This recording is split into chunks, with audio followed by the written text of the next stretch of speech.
Hello, good morning everyone. Gil here, and welcome to your wholesaling, lease options, and marketing mastermind. If you can see the screen clearly and if the audio video is coming out great, please go ahead and confirm in the GoToWebinar control panel. Happy Monday to everybody. We are just about, there we go. So it looks like we just shared the screen.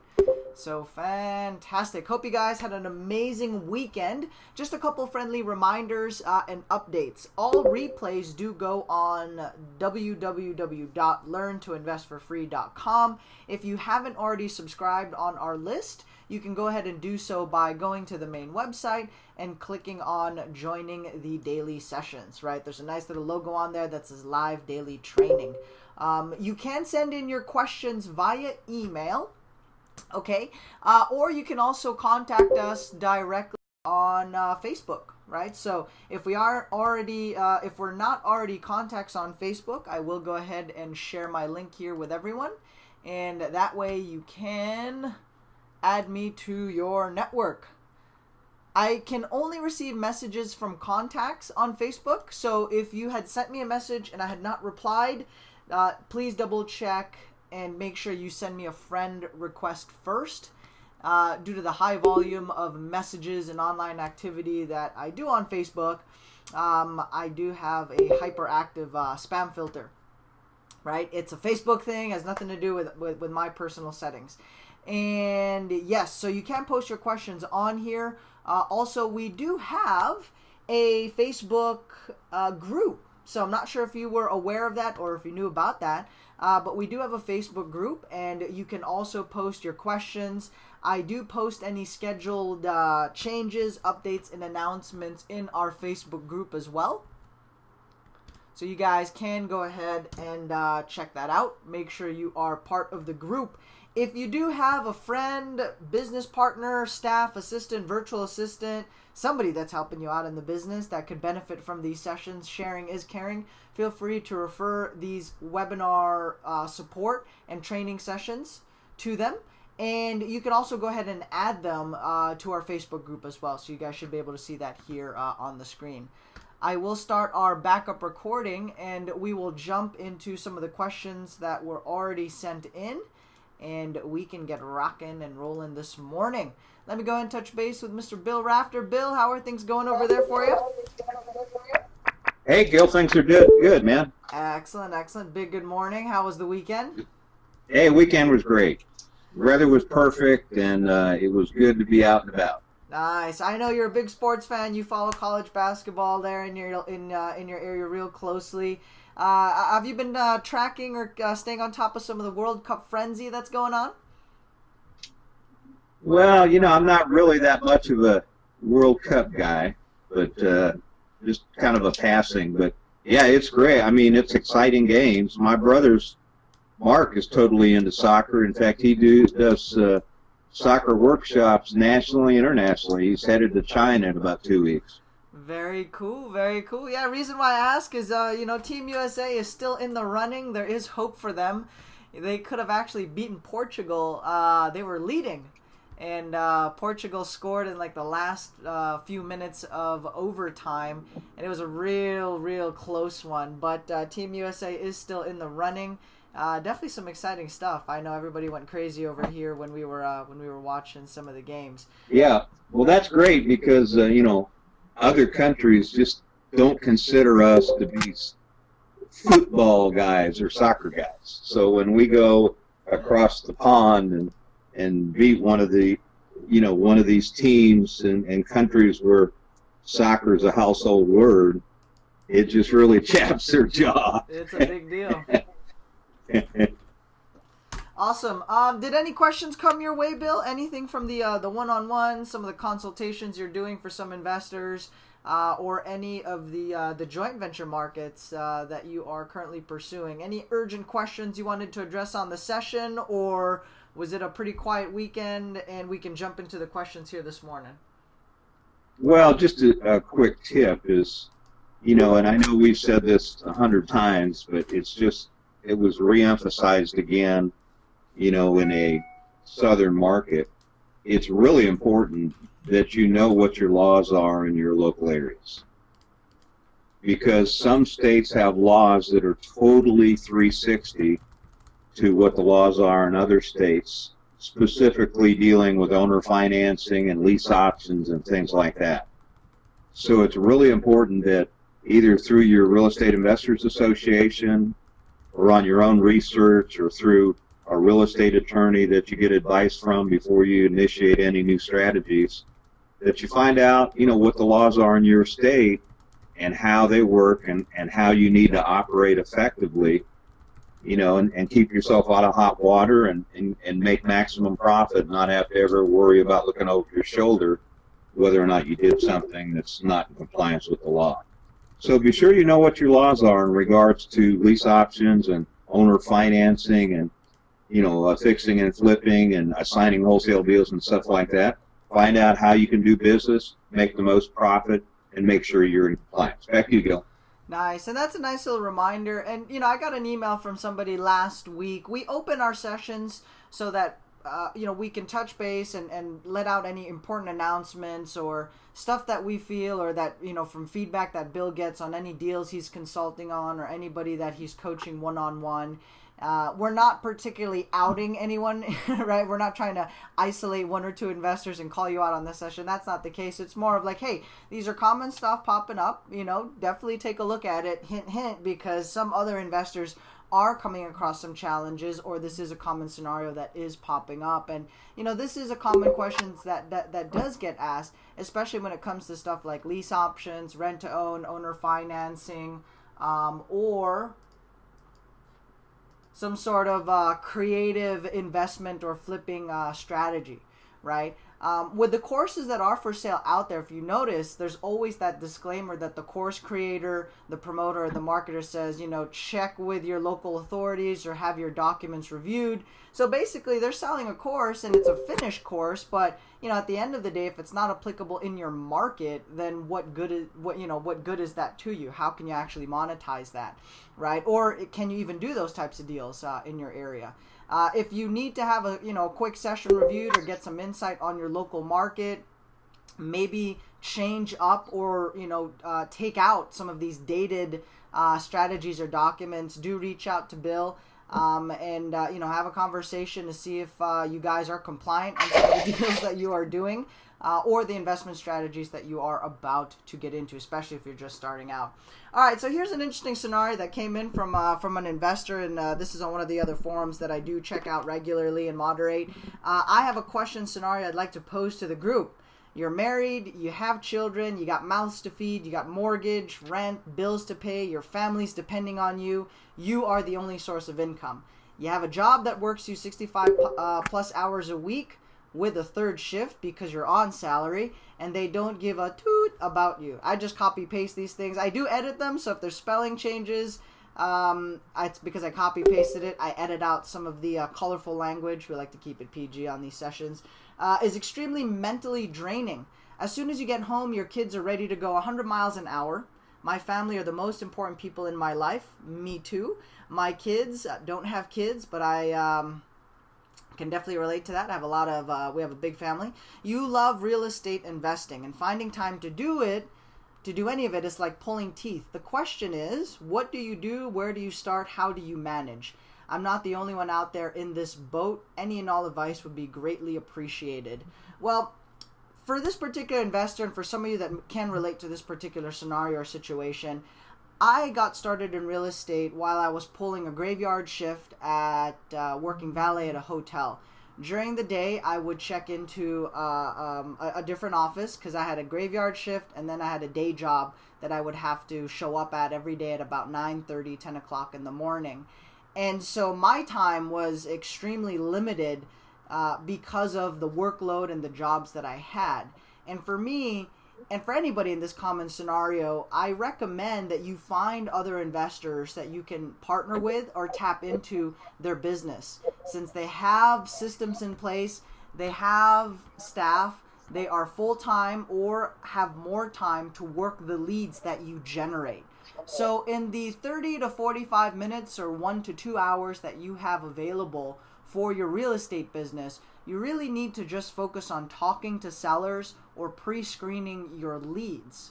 If you have access to a marketing budget and you can put that towards a VA who can pre-screen leads for you, fantastic. Hire one, and that way you don't have to make hundreds of phone calls, right? If that's even possible for you. But you can focus on the 5 to 10 quality phone calls that you will make, since they are either interested in learning more information, they're curious about how it all works, or they have some questions based on the initial pre-screening that was done for you by your virtual assistants. We do have staff and sales teams that you can hire who can pre-screen your leads there for you, right?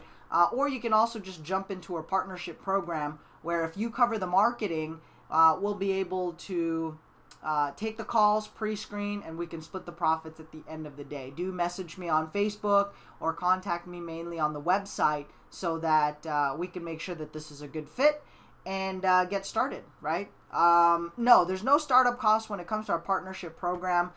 You're not buying a course, you're not buying our time or a consultation, you are purchasing marketing, right? So it's a get started marketing, let's do deals together.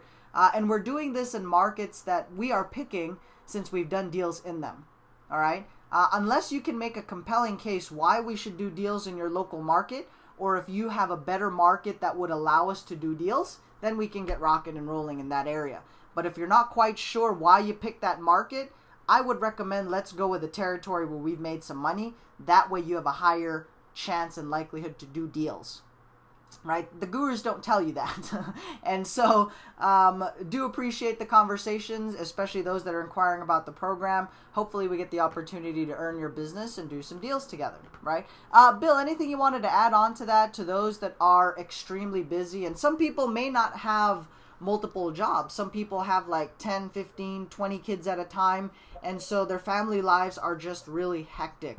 So what's a smart and practical way for that type of person to be able to make this real estate business work, or maybe test the waters in a smart and practical way without spending $10,000 on a course or a program which they can't even participate in, not because they're lazy or they're slackers, but their time commitment is already extremely limited as it is? Well, Gil, exactly what you described.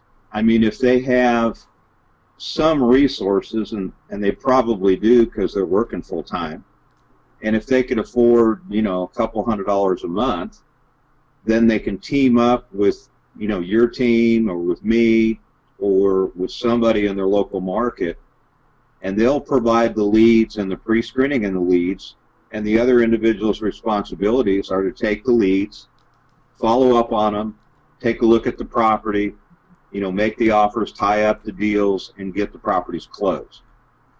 So what they are is they're essentially the money guy and the marketing providing the leads, and the other person is the hands-on acquisitions person that takes it from start to finish. So that's one way they can do it. And the other way they could do it is they could provide, let's say they do have 5 to 10 hours a week sometime, and if that time is available in times that they can make calls, I mean, the number one thing that real estate investors need universally is quality leads that they can take and convert into deals. So if this individual can get on Craigslist and the FSBO sites and stuff like that and start producing leads on a regular basis, 3 or 4 a week, 5 or 10 a week, whatever it is, and then they can assign those to somebody that can do all the follow-up and take them from start to closing, then they can be the lead generator in the little time that they have, and all the follow-up can be done by the other individual. And, and if they're tight on funds, then they can, tap into the free FSBO sites and Craigslist and stuff like that. And what they bring to the table is their expertise in learning how to effectively talk to buyers and sellers. And so that's what they deliver, and somebody else takes it from there and closes the deal. So those two ways are probably the two best ways for somebody that's really restricted on time and maybe money as well. Back to you. Nice, and this is a common follow-up inquiry or question that people will ask, right? Because joint ventures, partnerships, working on deals together, that's very common in the industry, whether you're licensed or not. People do co-wholesale, co-invest, co-list, co-broker. There are deals where there's multiple people involved that will need to get paid. And so the common question or clarification that pops up is, how do we get paid? How does the splits work? And there are times when I'll do one-on-ones or consultations, and the person that I'm talking to is expecting 50% of the profit when they did about 10% of the work at the end of the day. And so, I don't know, in my mind, there's a bit of a disconnect there. I believe that you should be compensated fairly based on the workload that you put in. So for somebody that's only providing marketing and maybe some basic pre-screening, whether on the phone or in the form of emails or whatever correspondence you're doing to screen these leads, what's a fair range to consider as a fair split to all parties involved? Because, again, you want to make sure it's fair, it works with all parties, and it avoids the sticker shock of, I have to give up half my deals, but I'm willing to do more. Or I want to make half the profits, even though I only want to do X amount of work. So what are some ballpark figures you see that will work with investors that are savvy and are doing deals on a multiple level?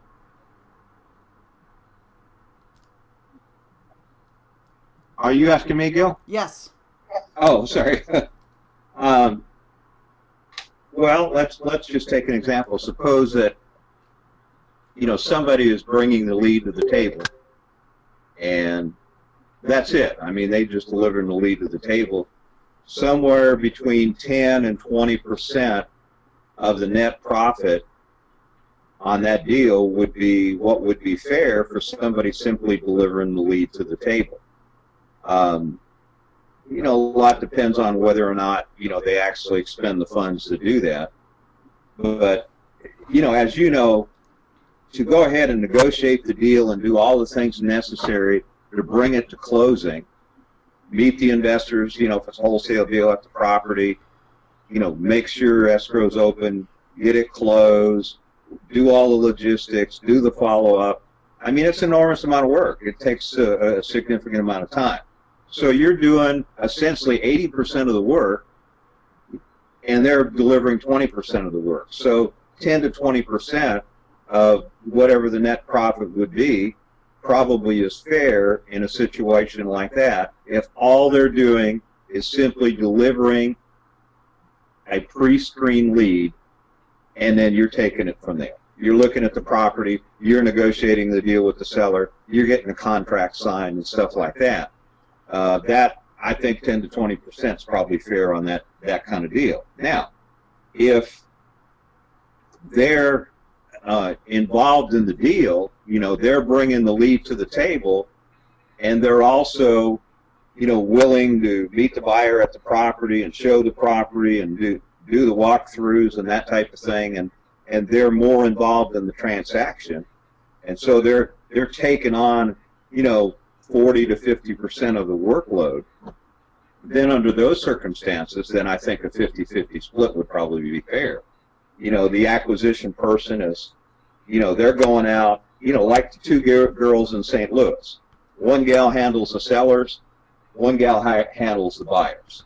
And so the girl handling the sellers, generates the leads, calls the sellers, negotiates the deal, locks in the numbers, finds out the motivation, or at least gets the deal close, and then and then goes out and negotiates the deal and gets the agreement signed if they have to do it personally. And then once she has a locked-in contract with the seller, then the lady that handles the buyer side takes over. It's like a tag team match. She slaps her hand and says, "Okay, you got it." And so from the time the contract's signed, she takes it from there. She advertises on Craigslist. She puts the sign in front. She meets the buyers at the property, or has her agent do that, and she brings it all the way through to the closing and collects the check. So on something like that, I think that's a 50-50 split. So it really depends on what the person brings to the table and what the parties are willing to agree on that's reasonable. Back to you. Nice, definitely some good input on there. Okay, next questions popping up. I have a potential deal, but the owners. Oh no, sorry, this was our session on the 18th. Here we go. Feedback. So somebody's getting feedback on this. We have another investor that posted a tip for the day. People shouldn't be boasting their bandit signs with their numbers. I think they got hit by the spell check on there. I think that should read posting their bandit signs with their numbers. They are only causing awareness whom they are, and it's illegal. In each major metroplex, there is an angry code enforcer. I think that's very true, and it just depends on your market, how active, how angry, how tolerant the local code enforcement will be when it comes to your bandit signs. Now, if you're going to be posting bandit signs, I think you should be putting a phone number on there, no doubt about that. A website, that I would, think twice about, because you can easily do an inquiry on who owns the website and pull all sorts of information if you didn't set up your who is guard correctly, right? But if you are going to post a bandit sign, definitely put a phone number on there. Do not ever use personal information for any of your marketing pieces. Purchase tracking numbers. There are companies out there where you can get very affordable tracking phone numbers like Vitality.com, Vumber.com, Callfire.com. If you're bootstrapping, you can go with Google Voice and set up a bandit sign account or a Gmail account to be used only for bandit signs. Our take on bandit signs is be mindful of the local community and area that you're posting these signs. There are areas I would say in any market, there's always an area where signage is posted, banners are posted, so you don't have to be the person that defaces a perfectly good corner with a bandit sign, with your bandit sign that's the only one there. Some people would think that's prime, that's exactly how you should do it, but if you work in an area that is very strict on bandit signs, find the areas where people are allowed or it's generally acceptable to place signage or marketing pieces on there, right? And again, it kind of comes down to what your marketing budget is, right? I mean, if you're going to be posting 2,000 bandit signs, it might be a smarter move for you to do 2,000 yellow letters or 5,000 sticky notes, right? So bandit signs are not your only option. If you need to think twice about it due to code enforcement or local regulations, then check out other marketing channels or other marketing pieces. If you are going to do bandit signs, right, then definitely have a phone number on there, but put a tracking-based phone number, okay? Other question that popped up, what's the shortest amount of time you've taken to close? Cash rehabber wants to close like yesterday so he can start working on the house. In our market, we have now somewhat updated the way we pre-screen our cash buyer leads, and when a cash buyer insists on closing quickly, we first need to verify that this is indeed a cash buyer, a rehabber that can perform and close quickly. We do that by requesting a bank statement proof of funds to verify that they are a legitimate cash buyer in the territory, that they if they're hesitant to send that over, and that's okay.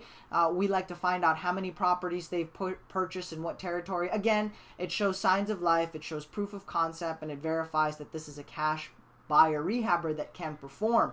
Because there are times when we'll literally drop everything, prioritize this cash buyer, and it turns out it's a wholesaler who just sold you on the idea that they were a cash rehabber, right? Or they weren't the actual end buyer and they are not in a position to close, or that decision-making process was never in their wheelhouse. It's something that they could have never decided on or controlled or influenced. Maybe they have a buyer that can close quickly, but how well they screen them and whether or not that's a legitimate cash buyer, I don't know. So we do like to verify first to make sure that this guy can actually close quickly. We do not automatically bump them up in priority, right? But Bill, what's the fastest you've been able to close on a deal in your area, assuming all the paperwork checks out and everything gets to title and escrow in a timely manner? What's the fastest turnaround time that you've done and experienced for yourself?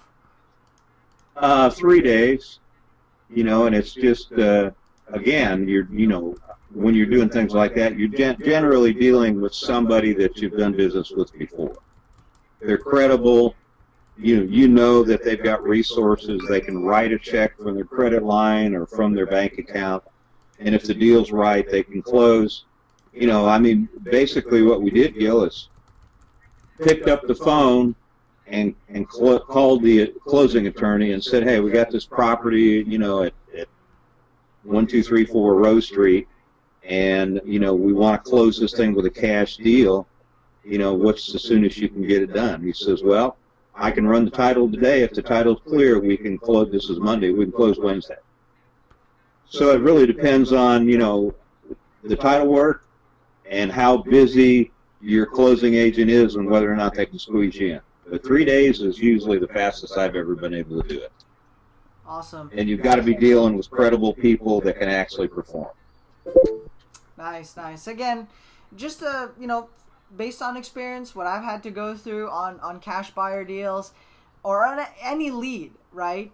When somebody's insisting to move fast, that doesn't necessarily mean that they are truly a motivated seller or a motivated buyer. That tells me I need to pay closer attention to this and evaluate and verify if this person is a legitimate and a good lead before I drop everything and focus 90% of my attention on moving that particular lead, deal, or scenario forward, right? Be very wary and keep your guards up when it comes to this, especially in the next 3 months, just because it is it's peak season for real estate across the board.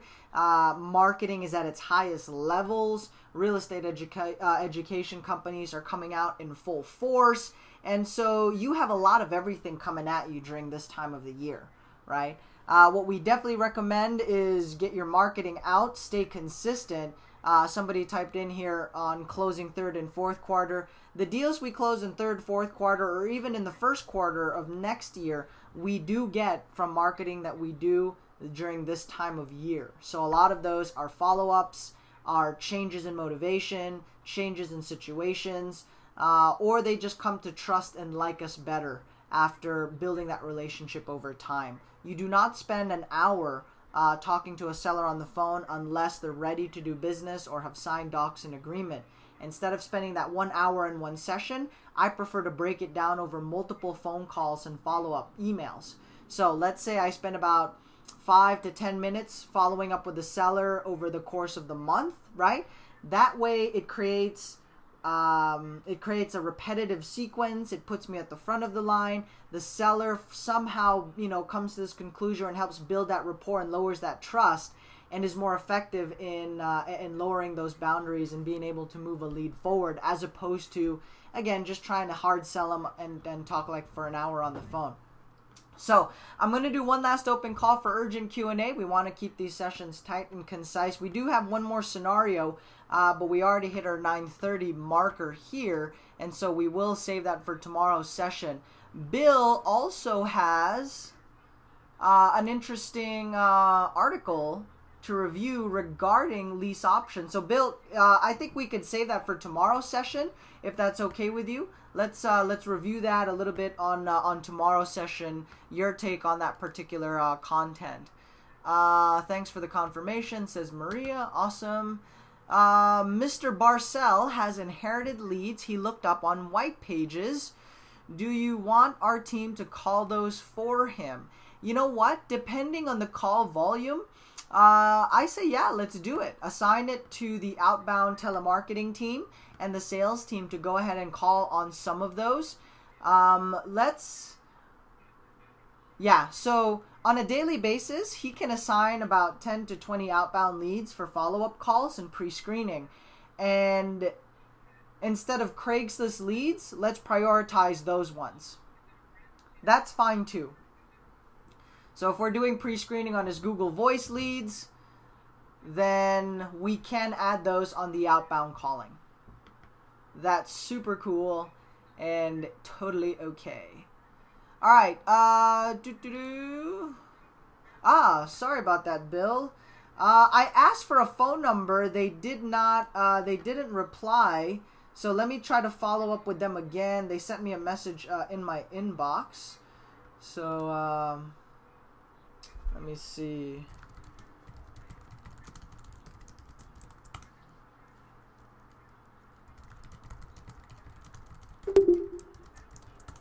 Alrighty. Boom. In there.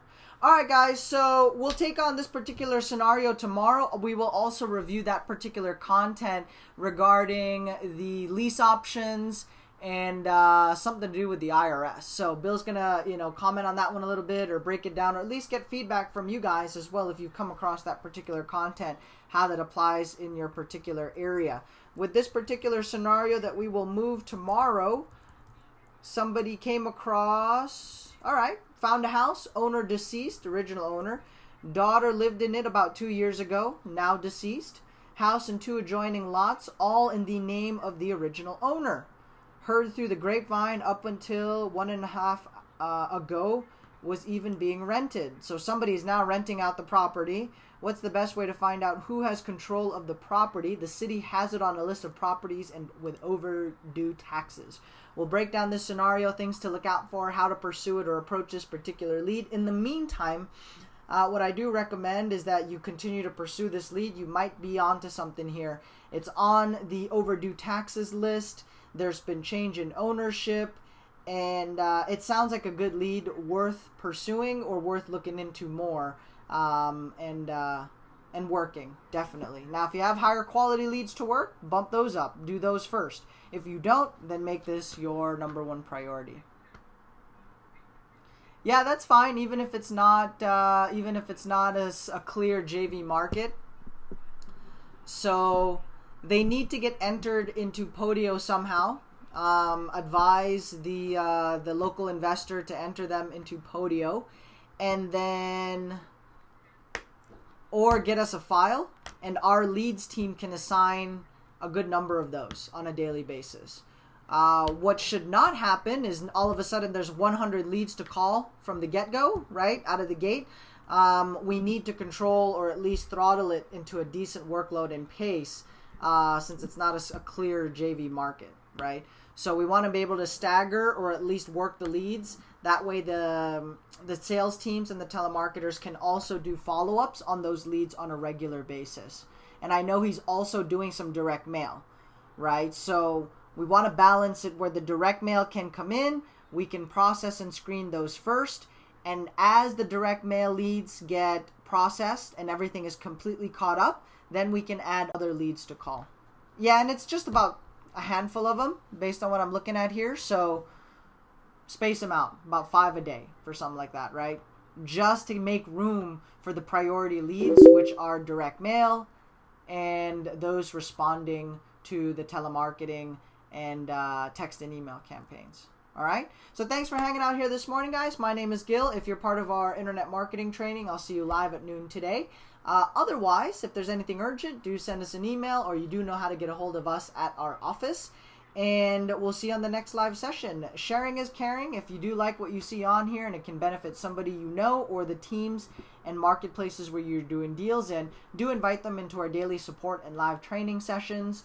And we look forward to working with you, hearing feedback, and helping you move your business forward. My name is Gil, and on behalf of Bill, Steve, Henry, Robert, and all the other content contributors for the 9 a.m. session, have a great day, everyone. Bye-bye.